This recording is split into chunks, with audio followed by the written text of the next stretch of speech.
Weather warnings have been issued for parts of South, Mid and West Wales, from Sunday into Monday evening. The Met Office said rain, hail, thunder, and strong, gusty winds could be expected, with possible localized flooding, between 1500 hours o'clock GMT on Sunday and 1800 hours on Monday. Up to 4 centimeters, 1.5 in, of rain could fall on high ground. A warning of gusts of up to 80 miles per hour has been issued for the southeast from 3 o'clock to 1800 hours on Monday.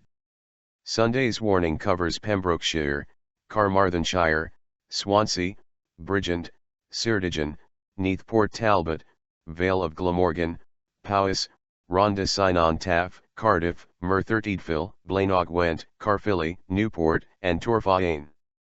Monday's warning is for Vale of Glamorgan, Bridgend, Rhondda, Cynon, Taff, Cardiff, Newport, Caerphilly, Monmouthshire, and Torfaen.